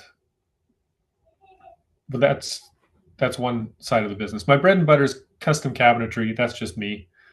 Uh, but I since 2016, I've been salvaging hardwood trees from the region, and I'm looking for like this is everything Peugeot talks about in terms of hierarchy. I'm like, yeah, you can't avoid it. Like Yeah. I go out looking for trees, but what's the best tree? What's the best species? Within each species, you're looking for qualities. It's all about quality. You know, yeah, there's so much that's gone on in conversationally in this little corner that I'm just like, yep, yep, that's where I'm at. From Persig to Peugeot to Peterson, it's so applicable. Yeah. Uh, right. So I got this tree, and it was exquisite. And so the walnut isn't from here. You have walnut galore down in California. Some of Hmm. the best walnut you can get. Uh, the walnut that grows here is not black walnut, which is native to North America. It's we do have it. It's very rare. You cross the border, there's a lot of it. So there's something about the tree's relationship with culture and humans Hmm. there. But what we have a lot of is butternut, which is native to North America. But the main one is English walnut or uh, Persian walnut if you're from England. So, and that's the orchard nut. So you guys have a ton of it down there. It's the one that's grafted onto the Claro walnut rootstock. It is. There's a ton of it down here. Yeah, yeah. I mean, Yeah. I want to make a walnut pilgrimage down to your area when I have money to come back with some wares. Uh, it's so good. So I got this tree. I'd been buying slabs obsessively. I had wood fever, and I ended up buying a tree, as one does, and that cured the wood fever. And I was like, okay, now I'm doing this. But I was like, what am I doing? What is this that I'm doing? Because I'm out there, on a weekend, driving around, looking at canopies on development sites where they're all going to be cleared. It's like, what am I doing? So it took a while to figure that out. What I'm doing is I'm on a quest for the finest wood that grows here, like a chef or a farmer with terroir. I'm going to make the best cheese. Talk about milk. Um, but I got this tree, and it was so beautiful. And uh, a couple of years, well, it was the following summer after we cut it. A friend of mine was helping me inspect the pile and restack and flip and whatever. And I took some shavings off the top to like take away this the weathered surface, and this grain just appears, and I'm like, holy man, it looks like the storms of Jupiter. And I was like, oh, that'd be a good cabinet. I should do a cabinet called the Storms of Jupiter. And then a couple of weeks later, I really like words. Etymology is very interesting to me. Um, so I was bored one evening. I was like, what? Why do we call it walnut anyway? Like, what is that? Where does that word come from? That name? And so I dug into it, and that took me into the Latin, and the family name for walnut is juglans. So juglans nigra is the black walnut. Juglans regia is English walnut, the regal or the royal walnut. It's like, so what does juglans mean? And the transliteration of it is the nut of Jupiter. Hmm. And I was Interesting. like, well, that's curious that we identify this tree with that entity, that identity, and I don't know why. There's some kind of correlation, and it manifests in the grain or what manifests in the grain is the same sort of patterning that manifests in the planet. Hmm. And I don't know what that means beyond that, but it was curious to me. I think there's more to it than happenstance. And the intimation I pull from that is, or the clue I got from that is that the material is meaningful. It's not just standing reserve or three-dimensional stock. It's not input stock. It's a meaningful. There's meaning in the material, and if you can attend to that and work with that, and so that's where the name of my business comes from. It's not just walnut; it's jovial walnut, which would be like chai tea, Jupiter, Jupiter. Right. Uh, that was an early insight or whatever intimation, and I think it's correct. I don't, but if I get to do a master's degree, it's going to be on investigating this, because this idea that was the seed of the idea, and then you listen to Peugeot and Aidan Hart and others in the Eastern Orthodox side, and they start talking about the logi. And you're like, that's what I'm talking about. And my sense is you can work with, you're going to make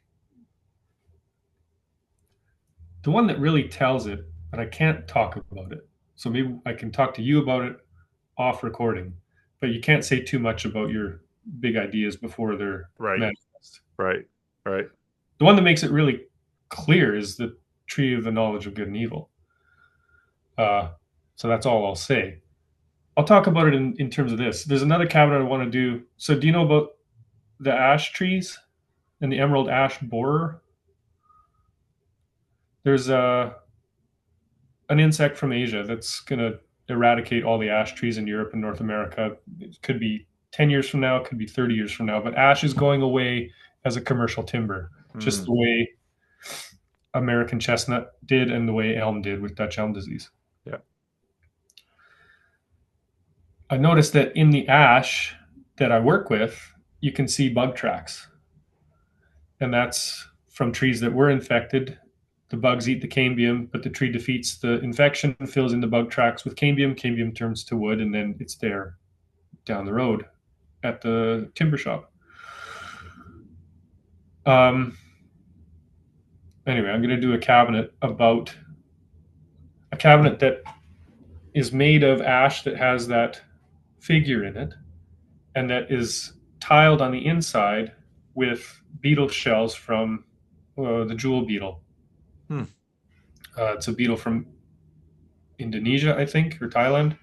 It's in the same family as the emerald ash borer. The emerald ash borer is emerald because its wing case is scintillates with emerald green glow.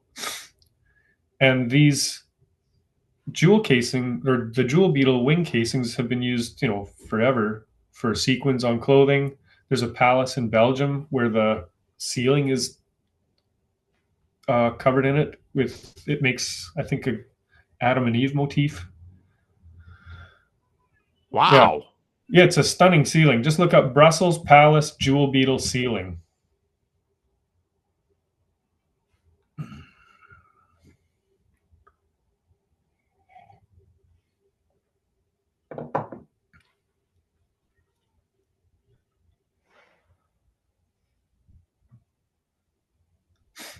Wow. Yeah, Gotta wonder who had that idea. yeah, over 1 million casings, I think. 1.4 million green jewel beetle wings to adorn the ceiling. So I want to do a little cabinet, something you can hold in your arms that is an attempt to like embody the story of what's happening with this tree species and this Mm, insect species. And it doesn't work if you just use ash. You have to use ash that has the beetle markings in it. I hmm. spent a year, every time I go to the wood shop, I'd shift through their ash bin, just seeing, do we have any? And it took a year, and then they got a lift in, and there are 4 boards full of it. And I'm like, yes. And so, I worked summers at a lumber yard when I was in okay, college, and I can just imagine because of course it was mostly dimension lumber, construction, construction pressure grade. treated. It's just construction stuff. But Yeah, there was some we had a few hardwood bins, and yeah, it's so funny that I can just imagine.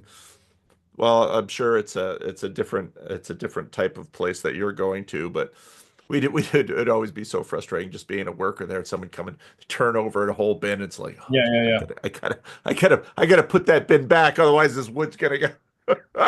There's enough of us obsessed guys up here. Like the woodworking community in Vancouver is really good, and we're quite collaborative instead of competitive. Uh-huh. And there's a lot of us, and so the guys down at the wholesaler, they know that they can't beat us, and so one guy from Newfoundland, Ken, he's like, "Ah, Tim, I just put one aside for you. Go look at that one." or I'll see something in the back that's got some figure flashing on the outside of the on the edge of the board, and I'll write my name on it. I'll say, Ken, when you unpack that one, put it aside. He's like, yep, you bet. So Yeah, I remember first discovering Pecky cypress. It's sure. and Oh, it's it's so good. Well, we have I found a wood up here. This is another wood that I want to do a whole piece about. It's red cedar that must have been entombed by the 1700 Cascadian earthquake. huh. So the last big one. Do you guys talk about the big one, or is that a Oh, north? that's in the Bay Area. When they rock, we tremble. So Yeah, but that's this. What's your fault line? San Andreas. San There's Andreas. lots of faults, but Yeah, so it's not the San Andreas fault. It's whatever one's up further north up here. The last one time that one let go, and we all call it the big one, was I think it was January 26th or January. Anyway, sometime in January 1700, and they know it because of uh, an orphan wave, an orphan tsunami hit Japan, and they have record of it. And then it correlates with tree ring records here and with oral oral history of the native cultures. And I was walking on the beach over on the island years ago, and I'm just walking along, paying attention to the wood because that's what I do now. And I'm walking on this log, and I'm like, wait a minute, this isn't creosote, and it's not charred. Why is it black? And then I'm like, there's only one way wood gets to be black. As black as my sweater, like tire black, asphalt black. There's only one way wood gets to be black naturally, and that's if it's buried for a long, long time hmm. and somehow gets unburied. And it happens with tannic woods, so red cedar, white oak, chestnut, locust, lots of tannin in the wood, and then that reacts with iron compounds and such in the soil that leach into it. Huh. So if you look up bog oak from, there's a lot of bog oak that comes out of the UK and out of Croatia, Bulgaria. Oh, comes out of river systems in Eastern Europe and out of peat bogs in England. Very popular color right now. Yeah. And so, but that it's all natural. And it like the old stuff is jet black. Huh. And so I'm walking on this log and it's black. And I'm like, wait. And so the only mechanism that I can think of that puts a log underfoot on a beach on Vancouver Island that's black is that if it was in growing in some on some headland down in Washington or Oregon, and then was entombed by a landslide caused by the earthquake. It's underground, underwater, and 300 years of wave action slowly excavate it, free it, and then transport it to a beach. And then, I mean, I went back the following weekend and cut it up into 6 pieces. It was a 20-foot long log, and got it small enough that I could haul out on my shoulders. And boy, is it good. And some of it, so the peckiness in the cypress, where it's like it started to rot out, the cedar has that too. Oh, it's so good. And it's black all around with a more brownish center because the water leaches in from the outside. And the smell is, it's still red cedar, but it's different, more Huh. floral. Huh. And so, that'll be a cabinet. I don't know what it'll be, Hellish, Hades. Or, I mean, that whole thing taught me about Born Again, actually. Just looking for your there it is. Jovial Walnut Wood Company. Yeah. And there won't be much because I haven't had time to do much with the website. You just get the prologue, and you'll see a picture, a slideshow of the bed my wife and I made. Oh, that's all right. People are interested. Yeah. And you never know. You never know where this stuff. You never know where this stuff goes. Yep. Very cool. Very cool. That's a nice bed. That's we had I was a missionary in the Dominican Republic. One of my colleagues was into woodworking, and he'd be there. He'd be making his own, he'd be making his own furniture and country, and he, Mhm.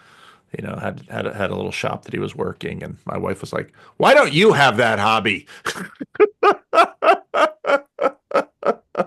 I'm sure aspects of it annoy your wife. Almost the amount of time it takes and how much I have to work. That's Yeah. the main things. Although when we were dating, and less so now because I've kind of worked it out of my system. But she'd be like, "Where are we going?" I'm like, "I'm going to look at a tree." I was like, "Oh no!" And then after enough of those, she'd be like, "Wait a minute, are we on a tree hunt right now?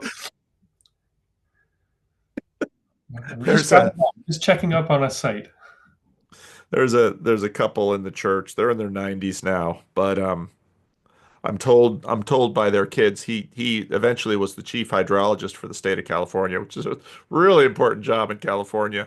And I'm told from his kids that he their honeymoon pictures include a lot of pictures of Sure. dams and Yeah, reservoirs yeah, in yeah, yeah, yeah. California. Honey, we're on our honeymoon. Oh, Yeah, wait, let's stop and see this. yeah, yeah. While we're here, yeah, guilty as charged. Oh, hey, you gotta love something. You really do. And in God's great economy, he yeah, I love that image of um I love that relational image. I'm gonna clip that because part of one of the things I'm thinking about doing, boy, I have thoughts about doing things that are about 10 times longer than my time permits. Hmm. But one of the things that I want to do is go back and actually it was a Canadian from is it from Nova Scotia, I think, went through and watched all the old Randos conversations serially on the channel. Hmm. And I knew he was doing it because he'd always leave a comment, and YouTube Yeah, yeah, always, I remember you talking about this guy. yeah. And he's actually on the estuary leadership team, I Okay. think. And but I'd love to rewatch all of those conversations and do a little bit of clipping because, well, it's just, a lot of it is time, and we live in the tyranny of the moment, Hmm. and it's such a waste. But Hmm. There'd be a so. documentary there at this point, I think. Well, and someone was working on one, but I think he abandoned the project. It would have been a really cool documentary. Yeah, But like you just spoke about, anything done well involves this degree of attention and care to look at the grain of the conversation hmm, and to have a sense of where the patterns stack up and how they connect in order to sort of bring that out in a way that normies can see. They might not be able to articulate what yeah, they're feeling or why it's taking their attention or why they find it beautiful, but there's that mysterious disconnect that we have that we operate on a level that we can't fully understand. So yeah, for sure. that's a beautiful bed. It's comfy too. And when I look at the chair that you're sitting in, it's that's always the question. Will it be beautiful all the way around in that it's not only got to be pleasing to the eye and aesthetic, but you should want to sit in it. Yeah. Well, the way we were taught, there's a writer out of England, David Pye. I forget the name of his books. Yeah, I'm not going to be able to grasp it. But he talks about a piece that gets better as you approach it, Hmm. and it kind of unfolds to you. And most of, like, certainly mass market stuff, IKEA's, the obvious example. Like what you see is what it is, and don't scratch at it. Don't pick at anything because it's just going to fall apart. The Yeah. perception is as good as it's going to get. Yeah. And very much we were taught like, oh, that looks great. And then you look at it from the other angle, oh, that looks good too. And as you move in, it gets more complex. There's more to see. And Yeah. then there's like, whoa, that's not perfectly smooth. And you run your hand over it, and yeah, it's not perfectly smooth. That's every pass of the plane. And you know, so there's more to touch. And then you open it up. This is a whole nother realm. The smell. Like there's a set of woods that are just wonderful and all have their own unique smell. Monterey cypress is exquisite. There's one from Oregon, Lawson cypress or Port Orford cedar, and these grow all up and down ornamentally, so they're reasonably readily available. And but like that was a whole dimension of the craft that has been deleted or left behind because it's not profitable, not practical. Yeah. But you can take all of this and throw it into a piece, and then man, the whole is way more than the sum of its parts. And Yeah. that's so the fourth dimension with the grain, the dimension of smell. Then you throw in dimensions of meaning and relationality. Like my a buddy of mine had a birthday when we were at the school, and my teacher gave him a piece of wood, and it's to make a plane out of. And he's like, that piece of wood was given to me by Jim. It's like, oh, this isn't any old piece of wood. This is wood that this is just like the skills have been passed down maker to maker to maker. This is a physical instantiation of that relationship, Yeah. and it's being passed on. Uh, yeah, Eric Weinstein was talking about how there's at least, I don't know how many dimensions he says, 11, 14, and he starts enumerating them like, yep, yeah, I see those in my workshop too. Those are there. You can build with that. Now, you can't build a market on it, but you can find a market for it. Did you see any of the conversations that Christian Baxter had with Stephen Osborne on Christian's channel? I have not. You should check that out. So he makes wine. Mm, He and the first conversation that he did, he has a whole playlist with him. There's I think five of them, but he gets into I mean, listening to Christian and Stephen talk reminds me of you because yeah, he again is someone who he eventually bought a winery in New York and he makes wine out of American grapes, sure. Yeah, yeah, which instead of European and then he's also, I mean, it so reminds me of the conversation that we've just had because it's the same thing, it's the even though same it's thing. Or no, the linkage between the link between fine woodworking and fine what do they call that? Gastronomy, not fine gastronomy, just gastronomy. They're, it's the same pattern, just different substances.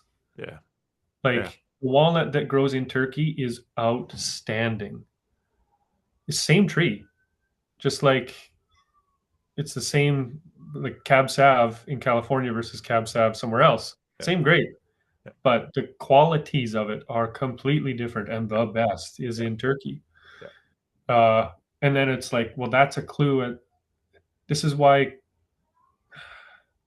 it's a clue as to fundamental patterns of reality. Like it's a way of getting into Persig as when he talks about quality. You can I understand what he's talking about because I've seen it in my little sphere. yeah, And this stuff will like so you're a weaver or you work with wool. And it's like, well, there's many different sheeps. There's many different weather or climate conditions. Uh, Not even sheep. You have goat. You have rabbit. You have like, oh wow, this is very thick and very deep. Something as simple as milk, like you referred to earlier. It's no surprise at all. Terroir would definitely be a part of that. And then you make cheese, and now you're really yeah, into the minutia. yeah.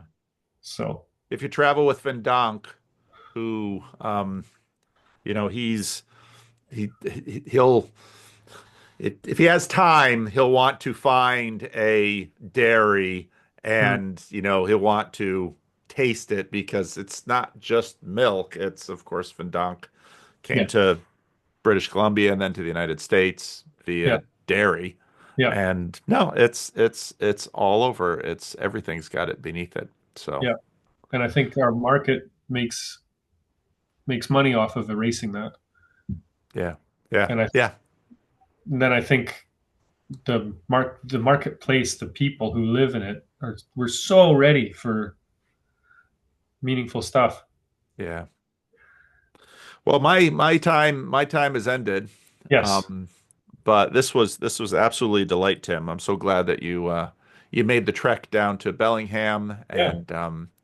and that I can, you know, get a little window into your story and your life and your wood. Um, Well, thank you, Paul. Like I mentioned in my email, it's your audience is big enough and your connections are thick enough that, like, though, were you chasing status, you wouldn't have to spend time with us randos anymore. But you definitely aren't, and I think that's why. I mean, I found you because you were this pastor commenting on Peterson's Genesis series, and I was like, okay, well, let's see what this guy has to say, and stuck around because you were on the path or the track of something, and so yeah, it's a delight for me to to jump into to the channel finally, and I appreciate that you keep bringing welcoming us in. well, it's a challenge and it's getting harder and harder. So in a lot of ways, what I've what I'm trying to do is make more of me, Yeah. which is why, Christian Baxter's conversation with Stephen Osborne Mhm. and it's why I'm trying to encourage Chad and Grizz and Christian and Nate and all of these guys to I mean in some ways I've sort of had to say there's and also I mean part of what was so perfect about the timing and of course it wasn't my timing it was and what you described earlier about the next thing that Mhm. is just so much for me is Mhm. that people are always asking me, well, what's your plan? It's like, I don't really have one. No. I do the next thing. Yeah. And because I don't know, I'm not smart enough to do that. And I don't even know what I'm doing or why I'm doing it. And every 6 months or so, something comes along. It's like, oh, well, maybe that's sort of what I'm doing. And I have a new insight into it. Mhm. And so now a lot of it is, I mean, human beings, I mean, the Dunbar number Mhm. is a real thing, and it's an important thing because we are limited creatures, and so we have to figure out. I can't be married to 12 women. I'm married to one woman. Mhm. I wouldn't want to have 100 children. I have Mhm. 5 children, and I'm glad I have 5. Now I look back and say, maybe could have done more.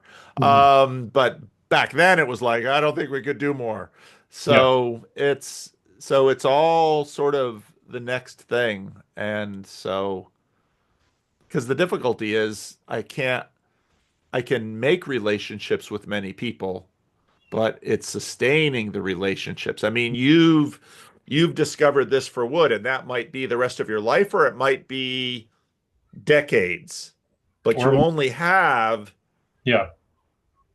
Well, and so that's interesting too. Like my whole frame on career is like it. I think it's a quest, or for me, it's best conceived of as a quest or a vocation that is not strictly defined. yep, yep, I'm definitely not bent on ensuring I will be making woodwork the rest of my career. yep, And it's been very important looking back, I recognize why, to understand why I'm doing it, because I'll, what matters is what's beneath uh, the woodworking. What is the what is it that the woodworking is springing from? And I know at least two or three different vocational activities that could spring from that when my back gives out, or I cut my fingers off, or Yeah. like things could go wrong, which would preclude me from doing this craft.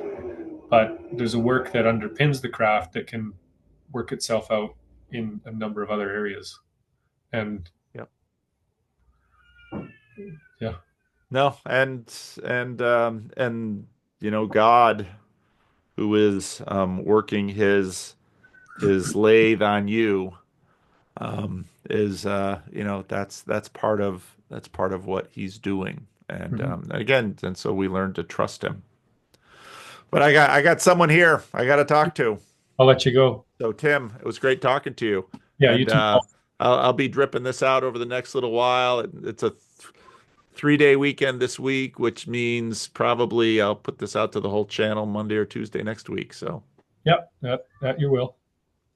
all right, Drop Tim. a line if you're in Vancouver. Yeah, I definitely will. And this is something because it's like if we're traveling and I'm like I kind of like to go and check out this rando. Again, it's the wife thing, and she's like, Yeah. "Are we gonna talk to one of your weird internet friends?" But if I show her this bed, she'll be like, "Oh, that's nice." I said, "Would you like to stop by and Yeah. see some like fine?" "Oh yeah, I'd like that." Well, we're next door to CRC Vancouver, first CRC, and they're our landlords. Oh. So so just drop a line. We'll have you over for dinner. Your wife is welcome to come. There's a bunch of little kids and a lot of interesting people here. There's two families and a single guy that all share the house. So That sounds wonderful. it's All pretty right, good. all right, Thank you, Tim. Paul. You take care. You too. Bye-bye. Bye.